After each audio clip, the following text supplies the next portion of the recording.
झकात देने वाले का घर खुद भरा जकुआ दीने वाले का घर खोद भर गया। रमजान का 20वां रोजा था। बाजार में भीड़ थी, हर तरफ खरीदारी हो रही थी। हारिस अपनी दुकान पर बैठा हिसाब लगा रहा था। साल भर की कमाई का हिसाब मुकम्मल हो चुका था। उसने आहिस्ता से कहा, इस साल झकात काफी बनती है। दिल में एक ख्याल आया, अगर थोड़ा कम निकाल लूं तो क्या होगा? कारोबार वैसे ही कमजोर चल रहा है। उसी वक्त उसकी नजर सामने लगी आयत पर पड़ी, और जो तुम अल्लाह की राह में खर्च करोगे वह तुम्हें लौटा दिया जाएगा। वह खामोश हो गया। शाम को घर आया। बीवी ने कहा, हारिस, इस बार थोड़ा बचा लेते हैं, हालात वैसे ही कमजोर हैं। हारिस ने गहरी सांस ली। नहीं, जो फर्ज है वो पूरा होगा। अगले दिन वो खुद ज़कात लेकर कुछ जरूरतमंद घरों में गया।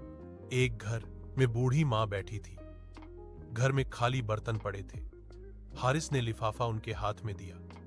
बूढ़ी औरत की आंखों में आंसू आ गए। बेटा, मैं कल रात से दुआ कर रही थी कि अल्लाह किसी को भेज दे। हारिस का दिल हिल गया।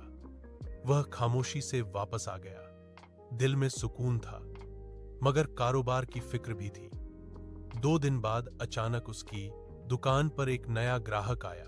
उसने बड़ी मात्रा में सामान खरीदा। फिर अगले दिन फिर आया। फिर अपने दोस्तों को भी ले आया।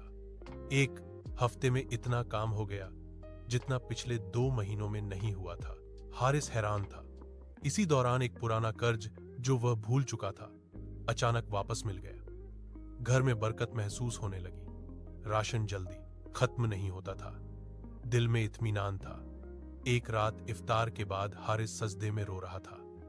या अल्लाह, मैंने सोचा था देने से कम हो जाएगा, मगर तूने तो और बढ़ा दिया। पत्नी ने मुस्कुराकर कहा, शायद इसी को बरकत कहते हैं। हारिस ने समझ लिया, झकात देने से माल कम नहीं होता, दिल और रिज़्क दोनों बढ़ते हैं। रमजान खत्म हुआ, मगर उसके घर की खुशहाली बाकरी रही।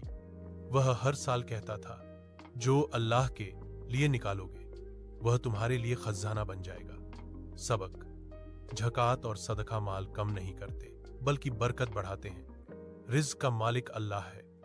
कमेंट लाइन, अगर आप यकीन रखते हैं कि अल्लाह देने वालों को खाली नहीं लौटाता तो कमेंट में लिखें, या अल्लाह हमें देने वालों में शामिल फरमा।